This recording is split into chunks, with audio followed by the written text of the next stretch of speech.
नमामि धन्वन्तरिमादिदेवम्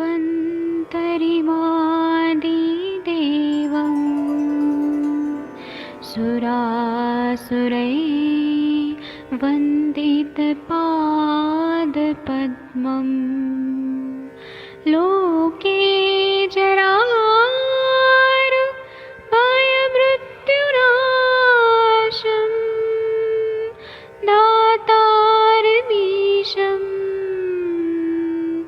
विविधौषधीनां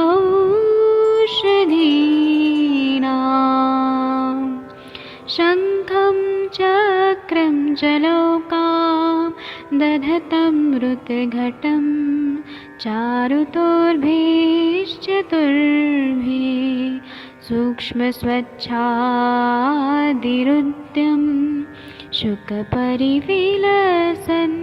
मौलिमम्भोजनेत्रम् कालाम्बोदोज्ज्वलाङ्गं कटितटविलसत् चारुपीताम्बराढ्यं वन्दे धन्वन्तरिन्तं निखिलगदमिव प्रौढदावाग्निनीलम्।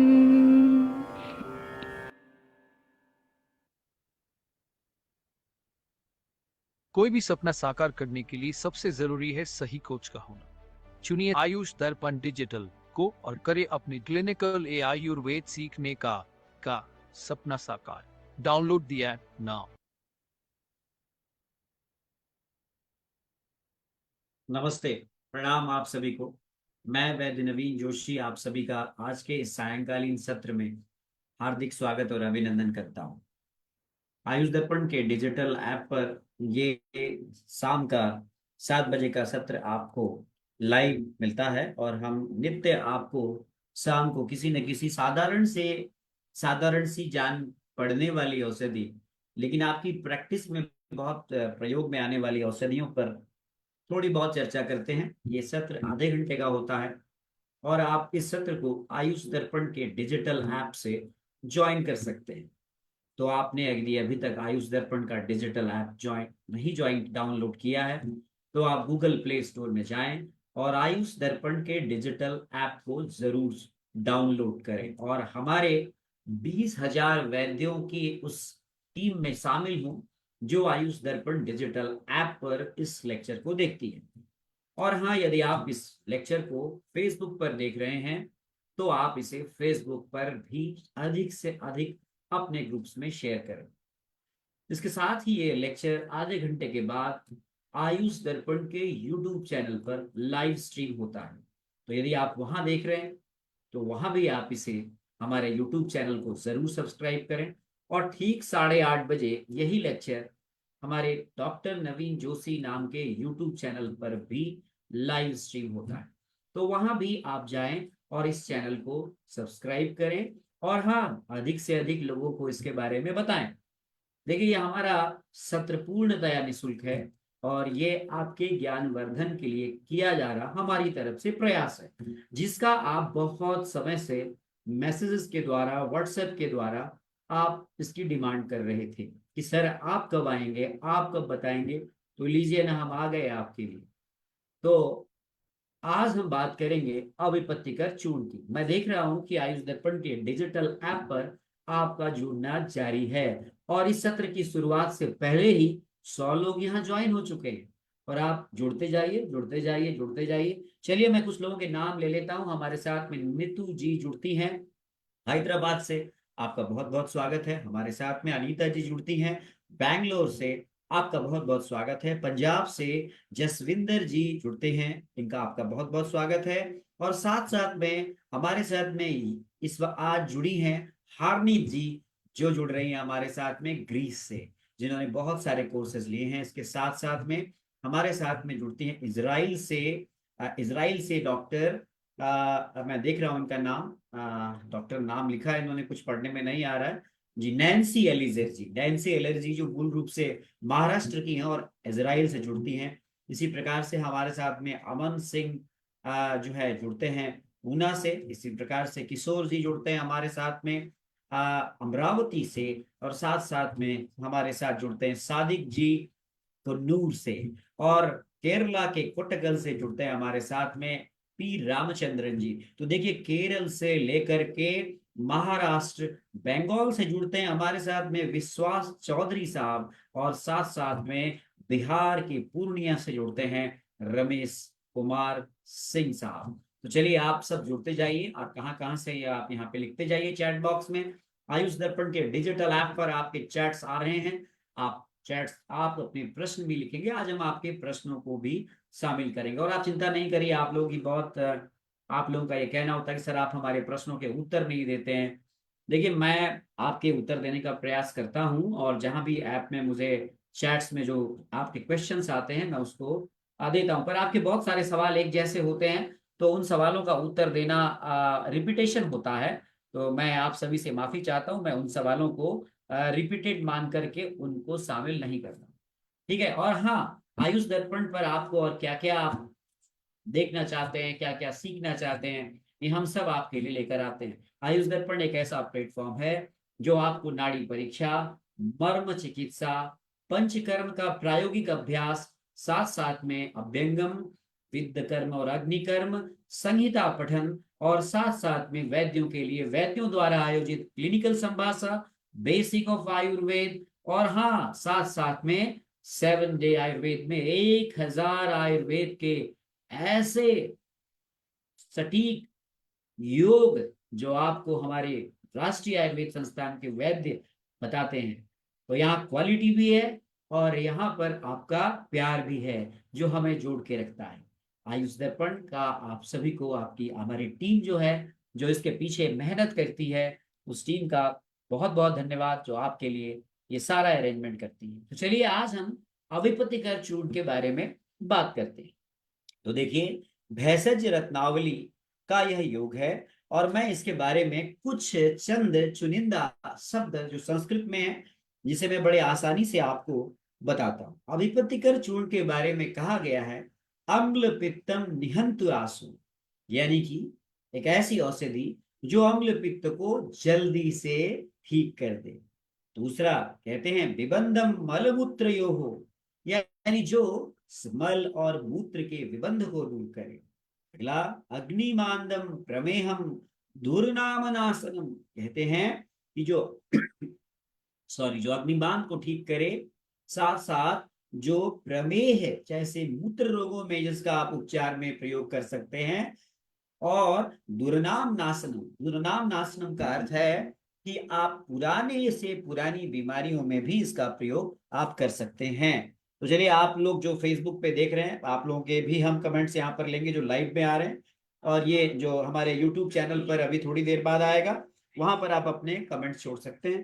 फेसबुक पर हमारे साथ में मनीष त्रिवेदी जी जुड़े हुए हैं, आशुतोष प्रकाश जी, और 9 लोग अभी जुड़े हुए हैं, और हमारे ऐप पर अभी तकरीबन 250 लोग जुड़ चुके हैं। यूजुअली ये मेरा हमारा जो लेक्चर है ये आयुष दर्पण के डिजिटल ऐप के लिए है, और वहां पर 250 लोग इस लेक्चर को अभी देख रहे हैं। तो आप सभी का बहुत बहुत स्वागत है। तो पुरानी दुर्नाम नाशनम, देखिए कितना साधारण सा योग है ना, और जिसको हम लोग इतनी बीमारियों में प्रयोग करते हैं। शायद आप सब समझते होंगे कि इसको अम्ल पित्त में करते हैं, लेकिन नहीं, ऐसा नहीं है। इसको अम्ल पित्त में तो आप प्रयोग करते ही करते हैं, इसको विबंध में भी आप प्रयोग कर सकते हैं, इसका प्रयोग आप अग्निमान में भी कर सकते हैं, इसका प्रयोग प्रमेय में भी कर सकते हैं, और पुराने जीर्ण अवस्थाओं में भी आप इसका प्रयोग कर सकते हैं। चलिए अब हम बात करते हैं इसे बनाएंगे कैसे। देखिए बहुत सारी दवाइयां हैं। वर्तमान समय में औषधियों की गुणवत्ता एक बहुत बड़ा सवाल है। आप सब जानते हैं कि जो आप अभिपतिकर चूर्ण यूज कर रहे हैं वो कितनी गुणवत्ता युक्त है, ये भी एक बहुत बड़ा प्रश्न चिन्ह है। तो आपको, हमारे वैद्यों को, कम से कम उसका जो कंपोजिशन है ये पता होना चाहिए। यदि आप एक अच्छे वैद्य बन रहे हैं, अच्छे वैद्य बनना चाहते हैं, अच्छे प्रैक्टिशनर बनना चाहते हैं, तो आपको हर योग के बारे में पता होना चाहिए, चाहे वो योग कितना ही साधारण क्यों ना हो।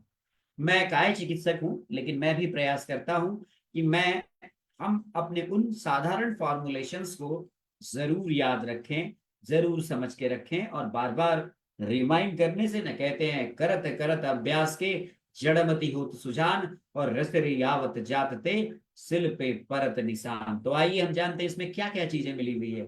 तो इसका जो घटक है वो त्रिकटु है। आप सब जानते हैं कि त्रिकटु में सौंठ, मरीच और पिपली।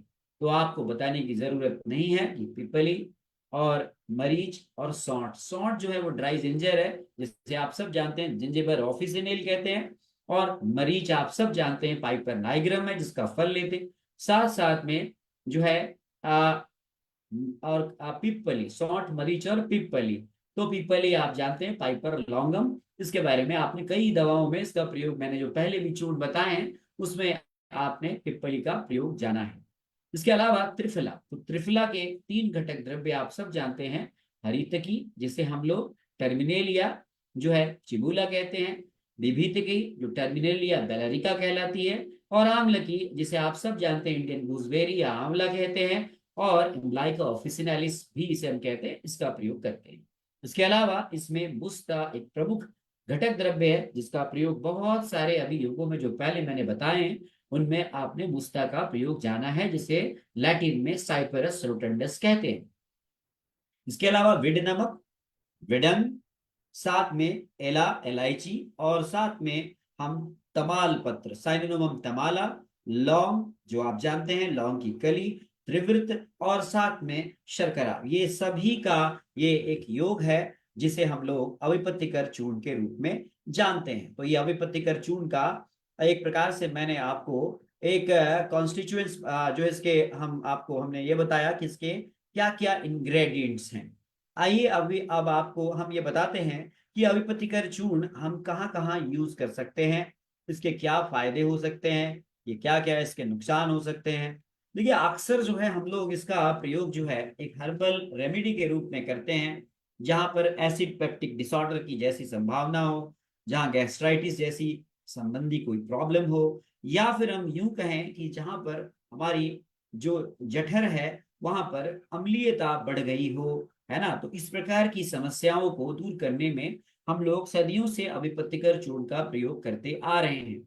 देखिए इसमें बहुत सारे अध्ययन भी किए गए हैं जो अविपत्तिकर चूर्ण विशेष पर हुए हैं, और ये साबित करते हैं कि जो ये फॉर्मुलेशन है ये पॉली हर्बल फॉर्मुलेशन है, और सामान्य रूप से ये हमारी जठर और आंतरिक संबंधित समस्याओं के लिए अत्यंत लाभकर है। तो हम लोग इसको अविपत्तिकर चूर्ण को विशेष रूप से अम्लपित्त के लिए हम लोग यूज करते हैं। जैसा कि इसके नाम में ही स्पष्ट है, अविपत्ति यानी जो हमारी विपत्तियों से निवारण दे, ऐसे चूर्ण को अविपत्तिकर चूर्ण कहते हैं।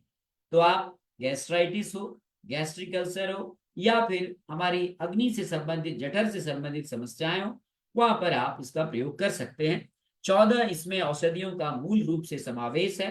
फिर से रिपीट करता हूँ, शुंठी, जिंजीबर ऑफिसिनेल जिसे हम ड्राई जिंजर कहते हैं, मरीच जो पाइपर नाइग्रम है, पिपली जो पाइपर लॉन्गम है, हरित की जो टर्मिनेलिया चिबुला है, विभितक जो टर्मिनेलिया बेलेरिका है, आम्लिका एम्ब्लाइका ऑफिसिनालिस से इंडियन गूसबेरी या आंवला कहते हैं, मुस्ता साइपरस रोटंडस, नमक में विड लवक, और एम्ब्लायर राइप्स, विडम एला जो है, और आप इसके बाद तमाल पत्र, लौंग, त्रिवृत और खांड शर्करा हम लोग लेते हैं। देखिए आपके पास में अगर ये सारी जो चीजें मौजूद हैं तो आप सभी को पीस करके आप इसका पाउडर बना सकते हैं।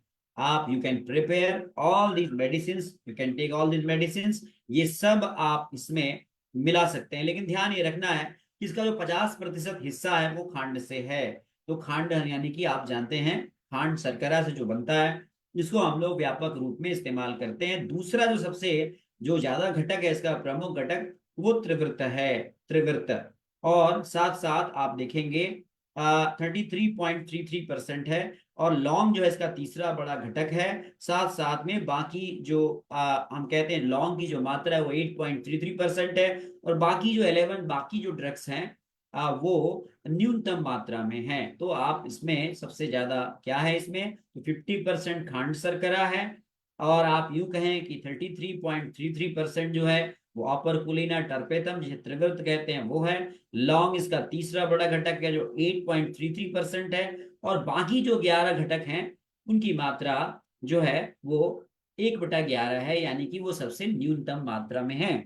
अगर आप यूं कहें कि ये किस प्रकार से काम करता है, तो आपके मन में सवाल आया है कि हाउ अभिपत्तिकर चूर्ण कि क्या हमारे शरीर में आयुर्वेदिक फार्माकोलॉजी के हिसाब से कैसे काम करता है। देखिए यहाँ पर बहुत इंपॉर्टेंट है कि हमारी जो कहते हैं ना, रोगः सर्वे अपि मंदाग्नि, सारी बीमारियों का कारण जो है वो मंदाग्नि है। और आप सब जानते हैं कि जब हम भोजन ग्रहण करते हैं और अगर अग्नि हमारी मंद है तो हमारे शरीर में भोजन का पाचन सही तरीके से नहीं होता है, जिससे आपने पढ़ा होगा माधव निदान में शुक्त अम्ल का निर्माण होता है और ये शुक्त अम्ल अम्ल पित्त के रूप में सामने आता है। तो एक प्रकार से हम यूं कहें कि जो अपक्व आहार है और जिससे शुक्त अम्ल की उत्पत्ति होती है, उसको न्यूट्रीफाई और नलीफाई करने के लिए ये अविपत्तिकर चूर्ण बेहतरीन काम करता है। तो हम यूं कहें कि ये आम का पाचन भी करता है और हमारे शरीर में जो पित्त दोष का प्रकोप है उसे भी ये समन करता है या बैलेंस करता है। तो ये पाचन को की प्रक्रिया को बढ़ाने में इसका बहुत अच्छा उपयोग है और यह प्रभाव बहुत सारे वैज्ञानिक अध्ययनों में भी सामने आया है। मैं आपको इसके कुछ एग्जाम्पल देता हूँ। देखिए, एक स्टडी हुई थी 2013 में, जिसमें एनिमल स्टडी हुई है, जिसमें यह देखा गया है कि जो ये अविपत्तिकर चूर्ण है ना, उसने पेप्टिक अल्सर के रोगियों में बहुत बेहतरीन परिणाम दिए हैं। इसी प्रकार से बहुत सारे ऐसे रिसर्च हैं जहां पर यह देखा गया है कि जो कोलिक पेन होता है, यानी कि अक्सर लहरादार जो दर्द होता है पेट में, वहां पर खासकर बच्चों में जो ये दर्द होता है या फिर बड़ों में जो दर्द होता है कोलिक की पेन, वहां पर भी ये अभिपत्तिकर चूर्ण बहुत अच्छा काम करता है। क्यों काम करता है? क्योंकि इसमें अगर आप देखें तो एला है, लौंग है, तमाल पत्र है, ये जितनी भी औषधियां हैं ना, ये सभी जो है वो ऐंठन रोधी, यानी मांसपेशियों में जो अकड़न होती है ना, ऐंठन होती है ना, उस पे काम करती है। साथ साथ में ये वात शमन भी करती है, जिससे जो ब्लॉटिंग है उसमें बहुत अच्छा लाभ मिलता है। और इन सभी जो द्रव्य हैं, औषध द्रव्य, इनमें थोड़े से ऑयल कंटेंट भी होते हैं और ये भी कहीं ना कहीं अपने प्रभाव से एब्डोमिनल पेन को, यानी उदरगत पीड़ा को, शूल को कम करते हैं। तो पेप्टिक अल्सर में तो आप इसका प्रयोग करते ही करते हैं, साथ साथ में आप इसका प्रयोग सामान्य पाचन की समस्याओं में भी करते हैं। जैसा कि मैंने जब ये सत्र प्रारंभ किया था, मैंने बताया कि केवल इसका प्रयोग यही नहीं, इसका प्रयोग पुराने से पुराने रोगों में भी किया जाता है। इसी प्रकार से कब्ज में, आप किसी प्रकार की डायरिया में, गैस्ट्राइटिस में, पेट में जलन हो रही हो, और GERD, gastro oesophageal reflex disease जिसे कहते हैं, उस पर आप इसका प्रयोग बहुत ही प्रभावशाली है। देखिए, ये बहुत बड़ा एक प्रकार से हमारी विडंबना है कि इस पर ह्यूमन स्टडीज बहुत कम हुई हैं और इसका प्रयोग हजारों साल से पारंपरिक चिकित्सक या आयुर्वेदिक चिकित्सक करते आ रहे हैं। आप शायद पता नहीं होगा, अभिपत्तिकर चूर्ण एक ऐसी दवा है जिसे हर वो व्यक्ति जो आयुर्वेद से प्यार करता है उसे यह दवा के बारे में पता है। कोई ऐसी दवा नहीं है जिसे हम नहीं जानते हैं, लेकिन ये सब लोगों को ये लगभग लगभग जो थोड़ा बहुत भी आयुर्वेद से प्यार करते हैं उनको इस दवा के बारे में पता है। देखिए, क्या सवाल है कि एक सवाल आया है यहाँ पे चैट बॉक्स में कि क्या सर ये लिवर के लिए अच्छा है। देखिए, यहाँ पर बहुत सारे लोग हमारे ऐसे हैं, कुछ सामान्य लोग भी है। ध्यान रखिएगा, मेरा ये लेक्चर पहले डिस्क्लेमर आया हुआ है कि जो भी दवा आप स्वयं निर्माण ना करें और किसी भी दवा का प्रयोग आप आयुर्वेदिक चिकित्सक के निर्देश और परामर्श अनुसार ही करेंगे। ध्यान रखिएगा। तो यहाँ पर आपका जो सवाल है कि क्या यह लिवर के लिए बढ़िया है, तो मैं आपको ये कहना चाहता हूँ कि आमतौर पर हम लोग इसको यही सोच करके नहीं देते। हम लोग इसका प्रयोग कि हमको ये लिवर में काम करेगा, ऐसा हम ये सोच करके नहीं देते हैं। हमारा जो सिद्धांत है उस सिद्धांत के आधार पर यह लिवर पे भी अच्छा काम करता है। दूसरा सवाल है कि क्या इसका साइड इफेक्ट होता है।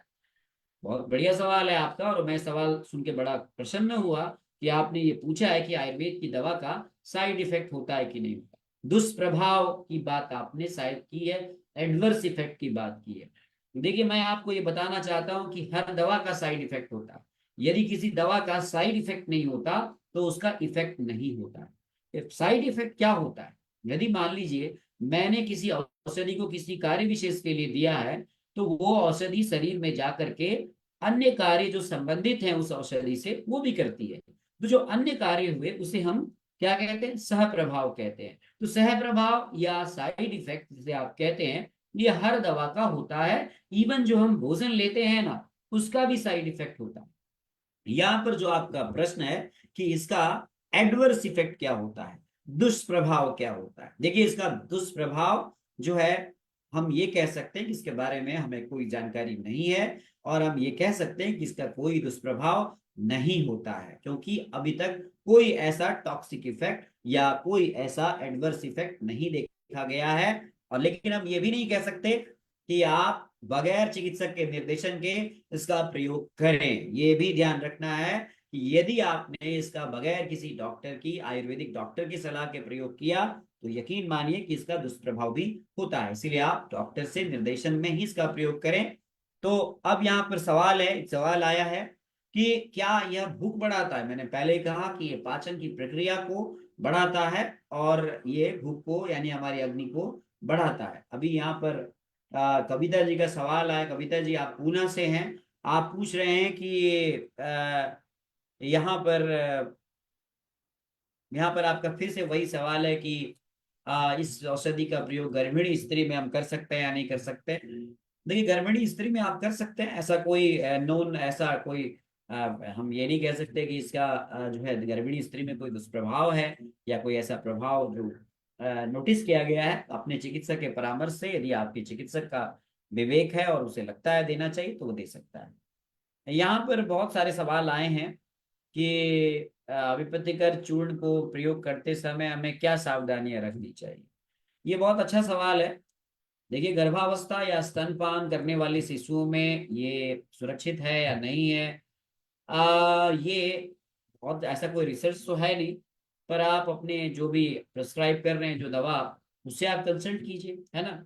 और बच्चों के लिए ये मेरे हिसाब से, बच्चों के लिए तो आप, हम लोग देते हैं इसको, बहुत छोटे बच्चों को तो नहीं, पर बच्चों को देते हैं। तो बच्चों के बारे में आप उसको बच्चों को दे सकते हैं, पर बच्चों में सामान्य रूप से ऐसी समस्या भी बहुत कम देखने में आती है, और चूर्ण बच्चों में लेने में थोड़ी सी दिक्कत होती है। तो उसका विकल्प बहुत सारी औषधियां हैं जो आप दे सकते हैं, है ना। तो आप इसका प्रयोग आप जो है डेफिनेटली अपने अपने जो है चिकित्सक के परामर्श से ही आप करें, यही मैं आपको कहना चाहूंगा। इसमें कुछ और सवाल आपके आए हैं, आप अपने सवाल पूछते जाइए, मैं आपके उत्तर देता जाऊंगा, है ना। तो यहाँ पर इसकी किसी ने पूछा है कि सर ये कैस इसका, आपका सवाल है कि ये किस प्रकार के इसके और क्या क्या लाभ और क्या क्या नुकसान हो सकते हैं। और एक ने पूछा है कि ये कैसी तासीर क्या है सर इसकी। देखिए, तासीर का अर्थ जो है आपने पूछना चाहा है कि ये किस प्रकार की इसका जो है, इसका जो वीर्य है कैसा है। तो यकीन मानिए कि जब हम हाइपर एसिडिटी में दे रहे हैं, तो ये इसकी तासीर जो है ठंडी होगी, है ना। तो चूंकि इसमें आपने देखा कि शर्करा सबसे ज्यादा है, और भी जो औषधियां हैं, जो जो मूल रूप से उष्ण वीर्य औषधियां हैं, वो बहुत कम मात्रा में ली गई हैं। तो हम इसको कहेंगे कि इसकी जो तासीर है या जो इसका वीर्य है, वो एक्चुअली शीत वीर्य है। इसीलिए आप इसे, अच्छा क्या इसे गर्मियों में लिया जा सकता है? हाँ, क्यों नहीं ले सकते आप, गर्मियों में भी ले सकते हैं, बिल्कुल ले सकते हैं। और आपके सवाल बहुत सारे हैं। देखिए, इसका जो प्रयोग है वो एक सवाल आया है कि क्या किडनी के पेशेंट्स में हम दिया जा सकता है। क्यों नहीं दे सकते आप। अभी प्रतिकर चूर्ण को आप डेफिनेटली यूरिनरी ट्रैक्ट इन्फेक्शन में आप दे सकते हैं। गुर्दे की पथरी को खत्म करने में भी ये मददगार होता है। साथ साथ में जो हमारे यूरिन से जो कैल्शियम है और ऑक्जेलेट जैसे जो साल्ट्स हैं, उनको निकालने में भी ये मदद करता है। तो इसमें ऐसा कुछ नहीं है। और एक बहुत इंपॉर्टेंट बात यह है कि ये फ्री रेडिकल्स जो हमारे शरीर में जो डिजेनरेटिव चेंजेस होते हैं, उनके पीछे फ्री रेडिकल की थियरी बताई जाती है। तो वहां पर ये फ्री रेडिकल्स को भी कम करने में काफी मदद करता है, और इसीलिए आप इसे दे सकते हैं। अच्छा, यहाँ पे एक सवाल आया है यहाँ पे एक और सवाल है कि फिर से वही सवाल है आपका कि इसके कोई आपको आज तक अपनी प्रैक्टिस में कोई नुकसान मिले हैं क्या। देखिए, मुझे कोई नुकसान तो नहीं मिले हैं, लेकिन मैं ये कहता हूं कि अगर आपके पास ऐसे मरीज हों जो संवेदनशील और जिन्हें ऐसी दवाओं से लेने में तकलीफ हो रही हो, अगर आपने दिया और ऐसी अभिप्रतिकर चूर्ण देने से तकलीफ हुई, तो आप इसे ना दें, है ना। तो इसे आप अवॉइड करें। बेहतर यह है कि आप अन्य औषधि का चयन अपने चिकित्सक के परामर्श से आप कर सकते हैं। यहाँ पर कुछ संदर्भ आए हैं कि इसका अविपतिकर चूर्ण को हम कौन सी फार्मेसी का लें। अब ये तो आपके बहुत कॉमन सवाल है, जिसका उत्तर मैं फिर आपको नहीं दूंगा। आप बार बार यही सवाल पूछते हैं। देखिए ये जो आपका सवाल है, सवाल तो अच्छा है, लेकिन ये सवाल आप किसी भी फार्मेसी का जो आपको लगता है आप उसका आप लेके दे सकते हैं। अब एक सवाल आया है कि इसका जो डिटेल है वो कहाँ पर आया है, कौन सी संहिता में इसका डिटेल आया है। तो भेषज रत्नावली में इसका विशेष रूप से इसका संदर्भ देखने को मिलता है। ठीक है, तो ये आपका सवाल का उत्तर भी दे दिया मैंने। अब एक सवाल और है आपका कि सर आज आपने ये नहीं बताया कि ये किस किस चीज पर काम करता है। वो तो मैंने बता दिया माय डियर, पहले ही बता दिया आपको कि कहाँ कहाँ ये काम करता है। आप क्या जानना चाहते हैं, ये प्रश्न मेरे समझ में नहीं आया है और मैंने आपको सब कुछ बता दिया। और क्या सवाल है आपका, बहुत सारे सवाल आपके आ रहे हैं। चुनिंदा सवाल मैं यहाँ पे शामिल कर रहा हूँ, सारे सवाल तो आपके मैं नहीं ले सकता। बहुत सारे सवाल हैं आपके और बार बार वही सवाल रिपीट हो रहे हैं ज्यादातर, तो आपके रिपीटेशन को मैं अवॉइड कर रहा हूँ और आपके जो सवाल वैसे हैं उनको ले रहा हूँ। ठीक है ना। तो अभी यहाँ पर एक सवाल बहुत अच्छा आया है, आपके जो अच्छे सवाल हैं उनको जरूर लूंगा मैं।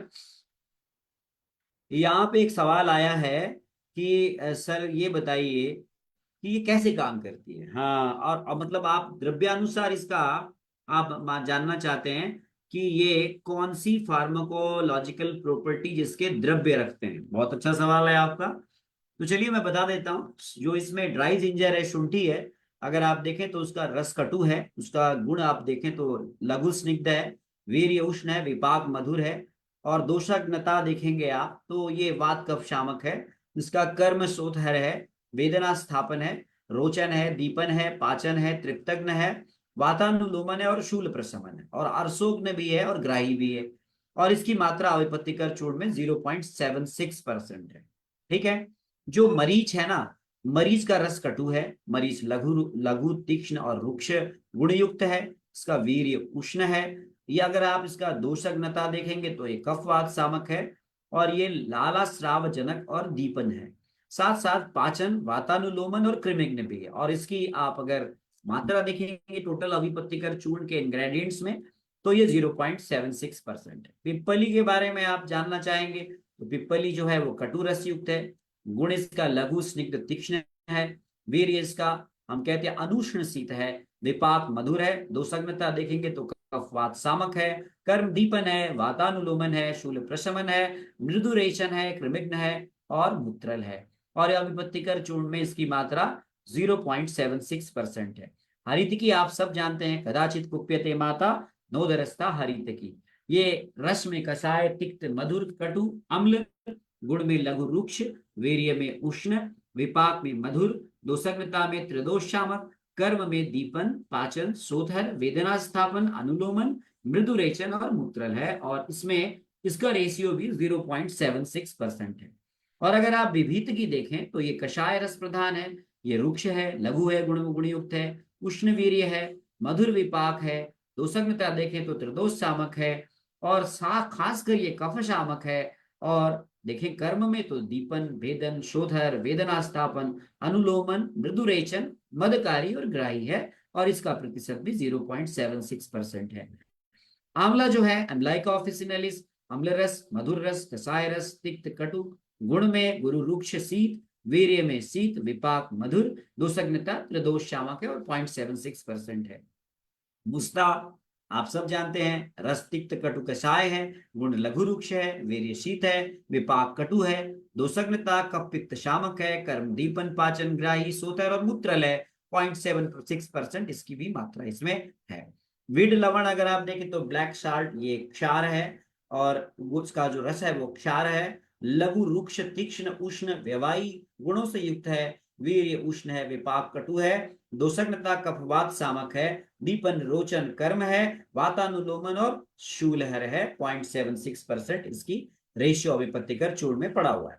विडंग देखें तो आप इम्लाई राइबिस कहते हैं, ये रस तिक्त कटु है, इसका गुण लघु रुक्ष है, तीक्ष्ण है, वीर्य उष्ण है, विपाक कटु है, साथ में दोषज्ञता देखें तो ये कफवात सामक है और इसका कर्म दीपन पाचन अनुलोमन है, मूत्र जनन और कृमिघ्न है और 0.76% इसमें इसकी मात्रा है।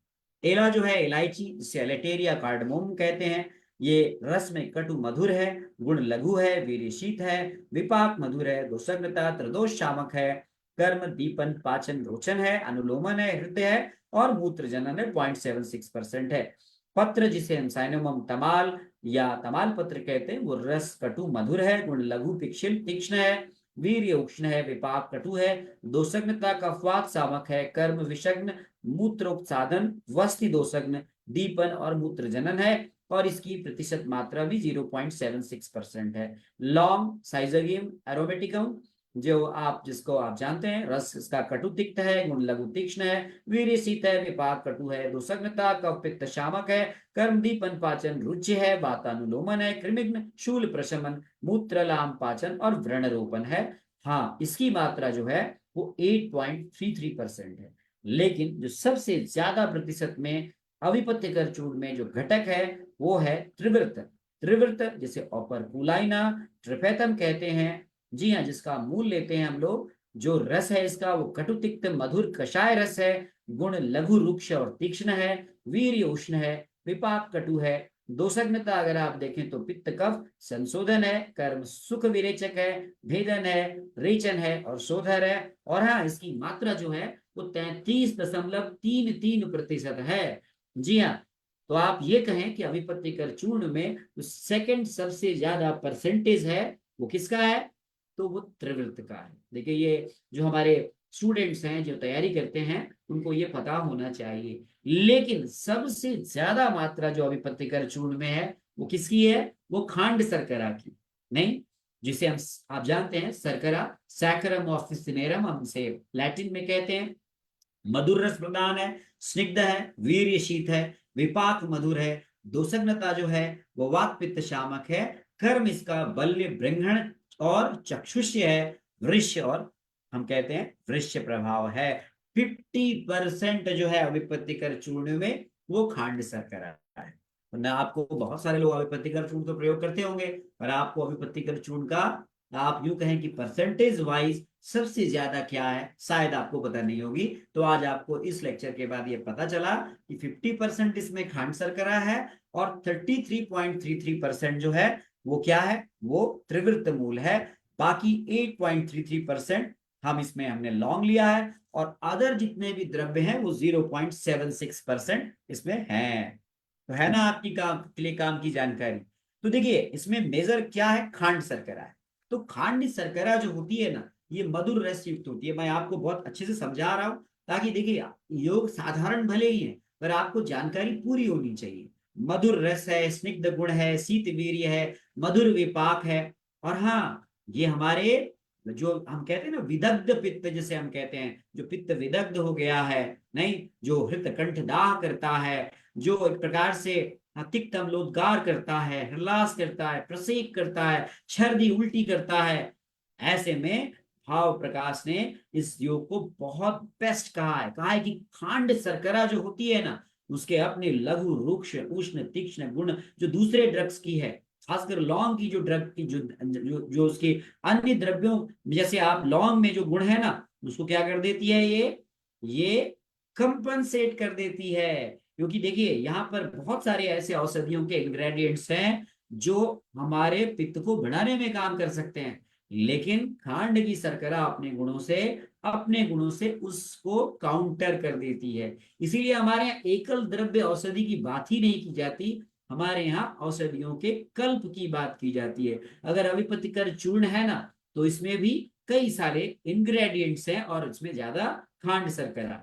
दूसरा जो सबसे इंग्रेडिएंट, जो प्रमुख इंग्रेडिएंट है, वो है त्रिवृत। वो त्रिवृत है जिसे ऑपरकुलाइना टर्पेथ हम कहते हैं, जिसे हम निषोध भी कहते हैं। अगर आप देखें तो ये कटु रस, लघु रुक्ष तीक्ष्ण गुण और उष्ण वीर्य है और उसका विपाक कटु है। देखिए, ये रेचन प्रभाव देता है, आप सब जानते हैं, मैं पंचकर्म सिखाता हूं और इसका रेचन प्रभाव है, ये शोधहर प्रभाव दिखाता है। लेकिन इससे क्या करता है, ये पित्त का विरेचन करता है। तो क्या करता है, सुख विरेचन, माइल्ड लैक्सेटिव भी दे दिया। देखिए, अभिपतिकर चूर्ण अपने आप में आप कितने सारे आपको प्रभाव मिल रहे हैं, रेचन का प्रभाव भी मिल रहा है, सुख विरेचन कर रहा है। कौन? तो त्रिवृत। साथ में संप्राप्ति विघटन जो है अम्ल पित्त की, उसमें भी इसका बहुत इंपॉर्टेंट रोल है। इसीलिए इसे कहा गया है कि ये दुर्नाम, यानी ऐसी कठिन व्याधियों को, जैसे अर्श जैसी व्याधियों में भी आप अभिपत्तिकर चूर्ण का प्रयोग कर सकते हैं। लौंग तीसरा सबसे जो मैक्सिमम कंपोजिशन में मिलने वाला इंग्रेडिएंट है। आप सब जानते हैं कि लौंग जो है वो कटु तिक्त रस, लघु तीक्ष्ण गुण, शीत वीर्य और कटु विपाक की औषधि है। और दीपन है, आम पाचन है, वातानुलोमन है, शूल प्रशमन है, जो हमारे शरीर में अग्निमांद को और अन्य विकार जो स्थूल से संबंधित होते हैं उसमें बहुत अच्छा काम करती है। तो मुख्य घटक खांड शर्करा हो गई, त्रिवृत हो गया और लवंग हो गया। इनका भी देखिए ग्रेजुअली आपने रेशियो देखा ना, तो 50% खांड शर्करा है, आपने देखा 33% जो है वो त्रिवृत है, और 8.3% जो आपने देखा वो लवंग है। बाकी सारे इंग्रेडिएंट जो हैं वो 1/11 पार्ट हैं, जिनको मैंने आपको अभी बताया। अगर आप इनका परसेंटेज निकालें तो 0.76% है। तो पूरा कॉन्सेप्ट समझ में आया ना आपको अभिपत्तिकर चूर्ण का, ये किस प्रकार से संप्राप्ति का विघटन करता है। अब आइए आगे हम थोड़ी सी बात करते हैं। जो त्रिवृत्त का जो अपना प्रभाव है वो मृदु रेचन तो है, अनुलोमन तो है, और ये क्या करता है, और ये कंट्रीब्यूट करता है त्रिफला के एक्शन में भी। तो त्रिवृत्त और त्रिफला दोनों मिलकर के ना विबंध को भी ठीक करते हैं, तो एक प्रकार से विबंध को भी कम करता है। दीपन, पाचन, कर्म जो है वो सारे जो द्रव्य हैं वो अग्नि को शरीर में मेंटेन रखते हैं, जिससे हम कह सकते हैं कि ये जो है ना आम के बनने को भी रोकती है ना, आम को बनने से रोकती है। लौंग कटु तिक्त रस तीक्ष्ण गुण और कटु विपाक की औषधि है, जो वातानुलोमन करती है, आपने देखा शूल प्रशमन करती है। खांड शर्करा जो है वो मैक्सिमम क्वांटिटी में है, तो ये दाह भी करती है, दाह को प्रशमन करती है। तो इस प्रकार से हम ये कह सकते हैं कि अभिपत्तिकर चूर्ण जो है वो हमारे लिए, और हरण जैसी औषधि है, जो खुद अपने आप में इसको कहा गया है कि ये तो कदाचित कुप्यते माता नोदरस्ता हरित की जो एंटी अल्सर प्रॉपर्टीज रखती है। साइटोप्रोटेक्टिव इफेक्ट मरीज का पूरी वैज्ञानिक अनुसंधान में साबित हो चुका है। पिप्पली का भी साइटोप्रोटेक्टिव इफेक्ट प्रूव हो चुका है, जो गैस्ट्रिक म्यूकोसा पे साइटोप्रोटेक्टिव इफेक्ट देता है। तो इस प्रकार से हमारे स्टमक में, हम यूं कहें मॉडर्न साइंटिफिक रिसर्च से भी आप देखें तो ये क्या करता है, ये गैस्ट्रिक सिक्रीशंस को रिड्यूस करता है। और हाँ, जो सुंठी है इसमें ड्राई जिंजर, उसको तो आप भूल ही गए, वो भी बहुत जबरदस्त है। जो हमारी म्यूकोजल हीलिंग है ना, उसको म्यूकोजल हीलिंग भी करती है, साथ साथ में शूल प्रशमन भी करती है। तो अगर आप देखें तो अभिपत्तिकर चूर्ण जो है वो इस प्रकार से अनेक प्रकार की उदरगत समस्याओं में बेहतरीन काम करता है। तो मेरा ये लेक्चर थोड़ा लंबा हो गया, मैं यूं कहूंगा कि एक ऐसी ऐसी फॉर्मुलेशन है, पॉलीहर्बल फॉर्मुलेशन है, जो जीआई डिसऑर्डर्स में आप इसका बड़े आसानी से प्रयोग कर सकते हैं। और हाँ, डेफिनेटली इसका कोई ऐसा एडवर्स इफेक्ट अभी तक सामने नहीं आया है। तो आशा है कि हमारा ये प्रयास आपको पसंद आया होगा। थोड़ा सा मैंने आपको आज ज्यादा जानकारी दे दी, क्योंकि मेरा ये है बहुत पेट फेवरेट जो है फॉर्मुलेशन है, जिसको मैं हर एक मरीज में जिनको इस प्रकार की समस्या है, चाहे उन्हें अम्ल पित्त है, चाहे उन्हें अर्श है, चाहे उन्हें विबंध है, चाहे उन्हें अन्य किसी प्रकार की आमा अवस्था से समस्या है, अजीर्ण की समस्या है, तो उसे मैं लिखता हूँ, प्रिस्क्राइब करता हूँ। तो आपको आशा है कि ये आप भी शायद प्रेस्क्राइब करते होंगे, और अगर आप इसको प्रेस्क्राइब करते हैं तो आज शायद आपकी जानकारी में कुछ न कुछ वृद्धि हुई होगी। यदि आपको मेरा ये प्रयास पसंद आया है तो फिर से मैं यही कहूंगा, आप यूट्यूब पे देख रहे हैं तो हमारे यूट्यूब चैनल को जरा सब्सक्राइब तो करिए। आपकी ब्लेसिंग से 10 मिलियन व्यूज हैं, हाँ, लेकिन आप सब्सक्राइब नहीं करते हैं, तो सब्सक्राइब भी कीजिए ना, और जरूर बेल आइकन दबाना मत भूलिएगा, ताकि आपको हमारे हर नए वीडियो का नोटिफिकेशन मिले। तो बहुत बहुत धन्यवाद, आप सबका आभार। जो आप सभी 300 लोग हमारे साथ आज ऐप पे जुड़े हुए हैं, वो दूसरों को भी बताइए कि आप आयुष दर्पण का डिजिटल ऐप जरूर डाउनलोड करें। और हाँ, जो लोग फेसबुक पेज से बाद में भी देखेंगे, मैं उनसे रिक्वेस्ट करता हूं कि आप अपने फेसबुक पेज पर इस लेक्चर की लिंक को शेयर कीजिए।